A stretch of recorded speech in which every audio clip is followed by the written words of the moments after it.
সম্মানীয় দর্শক বন্ধুরা, 100 বছর পর বদলাচ্ছে রাজ্যের ভূ মানচিত্র, অর্থাৎ গোটা রাজ্যে নতুন করে মৌজা ম্যাপ তৈরি হতে চলেছে। অর্থাৎ আমরা যে পুরাতন সিএস বা আরএস যে ম্যাপ ব্যবহার করে থাকি, সেই ম্যাপের পরিবর্তন আসতে চলেছে। তার জন্যে সার্ভের কাজ শুরু হতে চলেছে খুব শীঘ্রই।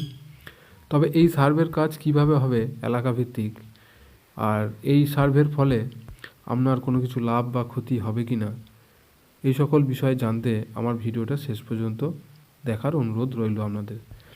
আর চ্যানেলে যদি নতুন হয়ে থাকেন তাহলে চ্যানেলটা সাবস্ক্রাইব করবেন অবশ্যই। চলুন দেখা যাক। প্রায় 100 বছর বাদে আবার নতুন করে গোটা রাজ্যে মৌজা ম্যাপ বা ক্যাডাস্ট্রাল ম্যাপ তৈরির কাজ শুরু হয়েছে। নবান্ন সূত্রের খবর, রাজ্যে শেষবার এই ক্যাডাস্ট্রাল ম্যাপ বা সিএস ম্যাপ তৈরি হয়েছিল 1925 সালে। তারপরে এত কিছু সংশোধন হয়েছে ঠিকই, কিন্তু তারপরেও রাজ্যে বহু এলাকায় জমির চরিত্র অনেক বদলে গিয়েছে। অনেক ক্ষেত্রেই সেখানে আগে গ্রাম ছিল, সেখানে এখন ঝাঁ চকচকে আধুনিক শহর। কোথাও আবার চাষের জমি গজিয়ে উঠেছে শিল্প তালুক।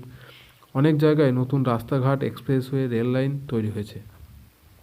এমন সব যাবতীয় পরিবর্তনের সঙ্গে সামঞ্জস্য রেখে রাজ্য জুড়ে নতুন করে সিএস ম্যাপ বানানো হবে। জমির বর্তমান চরিত্র কী এবং কীভাবে তা ব্যবহার হচ্ছে সেসব বোঝার স্বার্থেই এই উদ্যোগ। এর ফলে গোটা রাজ্যে ভূ মানচিত্রে বদলে যাবে বলে মনে করছে তার চিত্র। প্রথম যে জমি জরিপে যে ইতিহাস সেটা দেখছেন, এই দেখুন, শেষ সিএস ম্যাপ তৈরি হয়েছিল 1925 সালে এবং সেটা সংশোধিত হয়েছিল 1954 থেকে 1962 সালের মধ্যে। পরিকল্পনা অনুযায়ী রাজ্যের সব মৌজায় হাই রেজলিউশন উপগ্রহ চিত্রের মাধ্যমে এই ম্যাপ তৈরি করা হবে। সেজন্য সাহায্য নেওয়া হবে ড্রোন ক্যামেরার। প্রতিটি মৌজা ধরে ফিজিক্যাল ভেরিফিকেশনও হবে। রাজ্য সরকারের হয়ে এই সব কাজের তত্ত্বাবধান করবেন director of land records and survey বিভাগ। নবান্নের এক শীর্ষ কর্তা ব্যাখ্যা করেন যে কোনো মৌজায় এলাকায় যদি 32% বা তার বেশি পরিবর্তন হয় তাহলে সেখানে নতুন করে সার্ভে করতে হয়। যেমন রাজারহাট, নিউ টাউন, বিধাননগর, বিরাট একটা অংশ জুড়ে ছিল মাছের ভেরি, সেখানে আধুনিক শহর হয়ে গেছে। মালদা, মুর্শিদাবাদে হাজার হাজার ঘরবাড়ি, দোকান, মসজিদ বা কৃষি জমি নদীর গর্ভে তলিয়ে গেছে, অথচ সেখানেগুলি এখনও থেকে গিয়েছে ম্যাপে। এই জন্যই সময়ের সঙ্গে সঙ্গে জমির যে ম্যাপ বা সংশোধন তা করতে হবে বলে এই কর্তাদের বক্তব্য। তা করা না হলে উন্নয়নের পরিকল্পনার ক্ষেত্রে বারবার সমস্যা পড়তে হয়েছে প্রশাসনকে। নতুন সিএস ম্যাপ তৈরি হলে এখন কোন মৌজায় কী আছে তা জানা যাবে। কোথায় কৃষি জমি, কোথায় আবাসন, কোথায় জলাভূমি, কোথায় স্কুল কলেজ, কোন জায়গায় উপর দিয়ে রেল লাইন গিয়েছে তা উঠে আসবে সব তথ্য।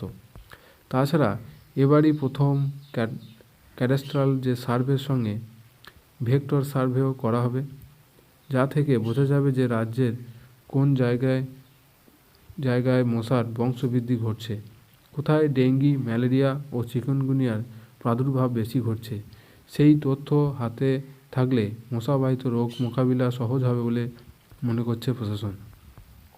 জানা গিয়েছে যে 3 ধাপে সমীক্ষার কাজ চলবে। প্রথম পর্বে সমীক্ষার কাজ হবে হাওড়া, হুগলি, পূর্ব মেদিনীপুর, পশ্চিম মেদিনীপুর, ঝাড়গ্রাম, পূর্ব বর্ধমান। দ্বিতীয় পর্বে কাজ হবে পশ্চিম বর্ধমান, বাঁকুড়া, পুরুলিয়া, বীরভূম, নদিয়া, উত্তর ও দক্ষিণ 24 পরগনা। তৃতীয় পর্বে কাজ হবে আলিপুরদুয়ার, কোচবিহার, জলপাইগুড়ি, দার্জিলিং, কালিম্পং, উত্তর ও দক্ষিণ দিনাজপুর, মালদহ সহ মুর্শিদাবাদের ক্যাডাস্ট্রাল সার্ভে। রাজ্যে এখন মোট মৌজার সংখ্যা 42,302।